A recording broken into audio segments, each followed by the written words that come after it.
Education sparkly YouTube channel which में आपका स्वागत है।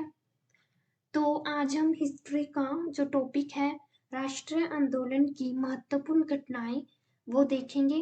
उससे पहले वीडियो को लाइक, शेयर और सब्सक्राइब कर दीजिए और कमेंट करके बताएं कि आपको कैसी लगी, जो आज का जो टॉपिक है कैसा लगा। तो शुरू करते हैं। हमारा जो टॉपिक है वो है राष्ट्रीय आंदोलन की जो महत्वपूर्ण घटनाएं हैं वो कौन कौन सी। इनमें से एक ना एक क्वेश्चन आने के चांसेस रहते ही हैं, तो ध्यान से देखते हैं। सबसे फर्स्ट है 1904 में जो राष्ट्रीय आंदोलन की जो महत्वपूर्ण घटना वो क्या हुई थी कि जो भारतीय विश्वविद्यालय अधिनियम है वो पारित किया गया था। 1904 में विश्वविद्यालय अधिनियम पारित हुआ और 1905 में उसके अगले वर्ष ही जो बंगाल है, मोस्ट इम्पोर्टेंट, बंगाल का विभाजन हुआ था। 1905 में बंगाल का विभाजन हुआ और उससे नेक्स्ट ईयर 1906 में जो मुस्लिम लीग थी उसकी स्थापना की गई। ये भी काफी बार पूछे जाने वाला प्रश्न है, मुस्लिम लीग। तो इसकी स्थापना 1906 में हुई। और अगर हम 1907 की बात करते हैं तो शरद अधिवेशन और कांग्रेस में फूट 1907 में पढ़नी स्टार्ट हो गई थी। ठीक है, नेक्स्ट देखते हैं 1909। 1909 में क्या हुआ कि जो मार्ले मिंटो सुधार है वो किया गया था। उसके जब फूट हो गई तो 2 वर्षों के बाद जो मार्ले मिंटो सुधार हुआ था। ठीक है, नेक्स्ट है 1911 में क्या हुआ था कि ब्रिटिश सम्राट का दिल्ली दरबार हुआ बना और 1916 में जो होम रूल लीग था उसका निर्माण होना स्टार्ट हो गया। होम रूल लीग का निर्माण हुआ और 1916 में मुस्लिम लीग कांग्रेस समझौता हो गया, लखनऊ पैकेट। मुस्लिम लीग कांग्रेस समझौता हो गया 1916 में। नेक्स्ट है कि 1917 में महात्मा गांधी द्वारा चंपारण में आंदोलन किया गया। 1917 में जो महात्मा गांधी थे उनके द्वारा चंपारण आंदोलन हुआ और 1919 में रोल्ट एक्ट अधिनियम बना। मोस्ट इम्पोर्टेंट, रोल्ट एक्ट अधिनियम बना जिस पर, ठीक है, सलाह मशवरा करने के लिए लोग हैं जो जलियांवाला बाग में इकट्ठे हुए थे, जिसमें लाखों करोड़ों लोग मारे गए, गोलियां चला दी अंग्रेजों ने, जिसके कारण 1919 में जलियांवाला बाग हत्याकांड हुआ। 1919 में ही जो मॉन्टेो चैम्सफोर्ड सुधार भी आया था। फिर जो 1920 है उसमें खिलाफत आंदोलन आया और 1920 में ही असहयोग आंदोलन भी चलाया गया था गांधी जी द्वारा। और 1922 में फिर चोरी चोरा कांड भी 1922 में किया गया। Dates are most important, please remember it and note it in your copy, in your notebook. Next देखते हैं 1927 में फिर क्या हुआ कि साइमन कमीशन की नियुक्ति कर दी गई। 1927 में जो साइमन कमीशन है इसकी नियुक्ति की गई और 1928 में साइमन कमीशन का भारत में आगमन हो गया। साइमन कमीशन का भारत पर कब आया? साइमन कमीशन 1928 में साइमन कमीशन भारत में आया। 1929 में भगत सिंह द्वारा केंद्रीय असेंबली में बम विस्फोट किया गया था। भगत सिंह ने, ठीक है, असेंबली में बम गिरा दिया था। उस समय असेंबली में ट्रेड एंड डिस्प्यूट के बारे में चर्चा चल रही थी, तो भगत सिंह और उसके साथियों ने 1929 में असेंबली में बम गिरा दिया था। और 1929 में कांग्रेस द्वारा पूर्ण स्वतंत्रता की मांग की गई कि हमें पूरी तरह आजादी चाहिए, हम गुलाम नहीं रहना चाहते। तो 1929 में, तो 1930 में फिर सविनय अवज्ञा आंदोलन चलाया गया और 1930 में ही जो प्रथम गोलमेज सम्मेलन, फर्स्ट जो गोलमेज सम्मेलन है वो 1930 में हुई थी। ये भी काफी बार पूछा जाता है, सो मैं इंपॉर्टेंट मार्क कर रही हूँ।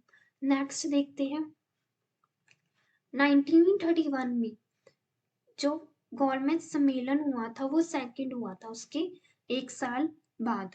ठीक है, तो 31 में द्वितीय जो गोलमेज यानी सेकंड गोलमेज सम्मेलन हुआ। फिर उसके अगले वर्ष बाद तृतीय यानी 30 ठीक है, 31 और 32, 1930, 1931, 1932, इन तीनों में गोलमेज सम्मेलन हुआ।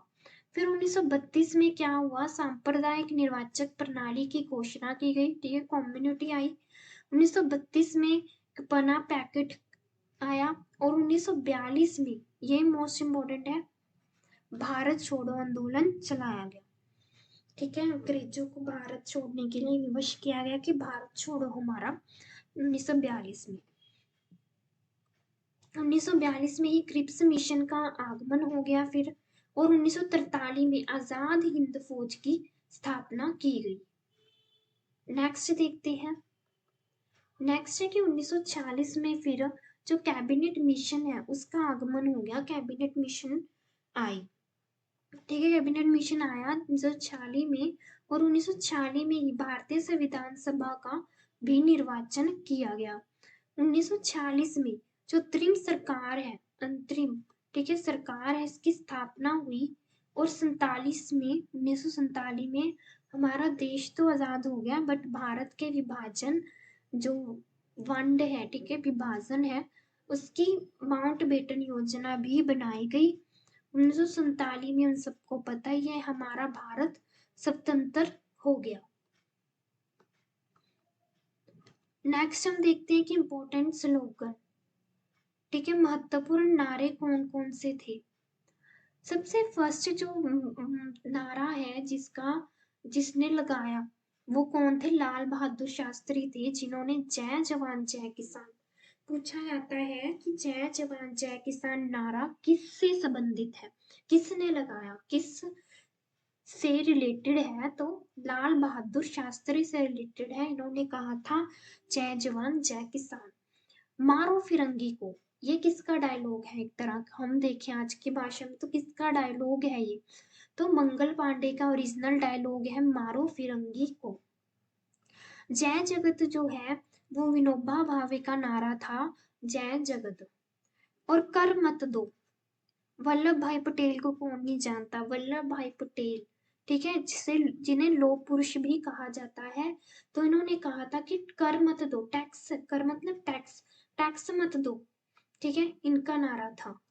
और संपूर्ण क्रांति, की पूरे भारत में क्रांति आए, तो जयप्रकाश नारायण का नारा था संपूर्ण क्रांति का।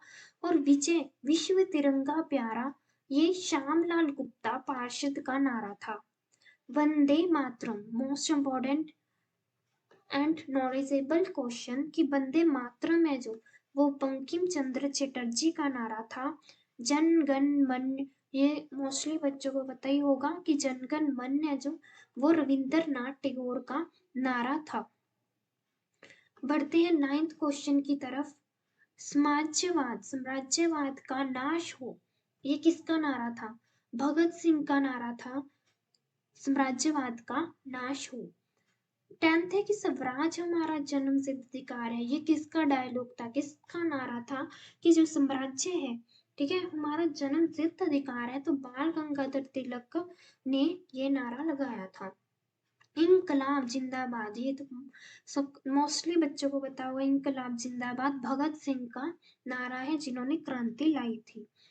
नेक्स्ट है कि दिल्ली चलो, दिल्ली चलने के लिए किसने कहा था, सुभाष चंद्र बोस का नारा था दिल्ली चलो। करो या मारो, कहते या तो कुछ करो या फिर, सॉरी, करो या मरो, या तो कुछ करो या फिर मर ही जाओ। महात्मा गांधी का नारा था कि करो कुछ या फिर मरो, देश के लिए कुछ करो या देश के लिए कुछ मरो, साफ सी बात है। 14th क्वेश्चन हमारा क्या है कि जय हिंद, जय हिंद नारा था सुभाष चंद्र बोस का, जय हिंद। पूर्ण स्वराज, जवाहरलाल नेहरू का नारा था पूर्ण स्वराज। हिंदी हिंदू हिंदुस्तान, ये किसका नारा था, भारतेंदु हरिश्चंद्र का नारा था, हिंदी हिंदू हिंदुस्तान। वेदों की ओर लेटो लौटो, वेदों की ओर लौटो, कि वेदों की ओर जाओ, गो टू वेदास, वेदों की ओर जाओ, तो दयानंद सरस्वती का नारा था कि वेदों की तरफ जाओ, उनसे मत मुंह मोड़ो, कि वेद ही हमारा आधार है, इनका मानना था, दयानंद सरस्वती का ये मान। आराम हराम है, जवाहरलाल नेहरू ने कहा था। नेक्स्ट देखते हैं। 19th क्या है, हे राम, महात्मा गांधी का नारा था, हे राम। भारत छोड़ो भी महात्मा गांधी का ही नारा था। सरफरोशी की तमन्ना अब हमारे दिल में है, देखना है कितना बल तुम्हारे बाजों में है, ऐसा कुछ था आगे। तो ये राम प्रसाद बिस्मिल का नारा था, ठीक है, राम प्रसाद बिस्मिल का नारा था। नेक्स्ट है कि सारे जहां से अच्छा हिंदुस्तान हमारा, बहुत अच्छा है ये, सुनने वाला है, एक तरह का है, हमारे देश के प्रति हिम्मत मिलती है इससे। तो इकबाल ने लिखा था ये नारा, तुम मुझे खून दो मैं तुम्हें आजादी दूंगा। सुभाष चंद्र बोस का नारा था कि देश के लिए खून बहाओ तो मैं आजादी की तरफ ले जाऊंगा तुम्हें। साइमन कमीशन वापस जाओ, लाला लाजपत राय का नारा था, साइमन कमीशन वापस जाओ। Who lives if India dies किसका नारा था, जवाहरलाल नेहरू का नारा था। नेक्स्ट देखते हैं, नेक्स्ट है मंदिर व उनसे जुड़े राजवंश कौन कौन से हैं। जो खजुराहो का मंदिर था वो बुंदेल या चंदेल राजवंश था, छतरपुर मध्य प्रदेश में स्थित है। कैलाश या कैलाश मंदिर है जो कहाँ पर स्थित है, राष्ट्रकूट एलोरा महाराष्ट्र में। नेक्स्ट हजारा खंबा मंदिर है जो काकतीय वंश से संबंधित है, वरंगल तेलंगाना में स्थित है। नेक्स्ट है कि जो रामप्पा मंदिर है वो काकतीय वंश से संबंधित है, वरंगल तेलंगाना में स्थित है। बृहदेश्वर मंदिर चोल वंश के में ये बना था और तंजौर तमिलनाडु में स्थित है। महाबलीपुरम के जो रथ मंदिर है, तटीय मंदिर है, वो पल्लव वंश से संबंधित है, महाबलीपुरम तमिलनाडु में स्थित है। कैलाशनाथ मंदिर है जो पल्लव वंश कांचीपुरम में स्थित, कांचीपुरम में तमिलनाडु में स्थित है। नेक्स्ट जो दिलवारा मंदिर है वो सोलंकी वंश से संबंधित है, माउंट आबू राजस्थान में स्थित है। हजारा राम मंदिर विजयनगर वंश हम्पी कर्नाटका में स्थित है। विरूपक्ष मंदिर चालुक्य वंश से संबंधित है, पट्टाडल कर्नाटका से में यह स्थित है। जो सूर्य मंदिर है वो सोलंकी वंश से संबंधित है, मोडेरा गुजरात में यह मंदिर स्थित है। नेक्स्ट तो ये थी आज की हमारी वीडियो। आई होप आप सबको अच्छी लगी होगी। वीडियो को लाइक शेयर सब्सक्राइब जरूर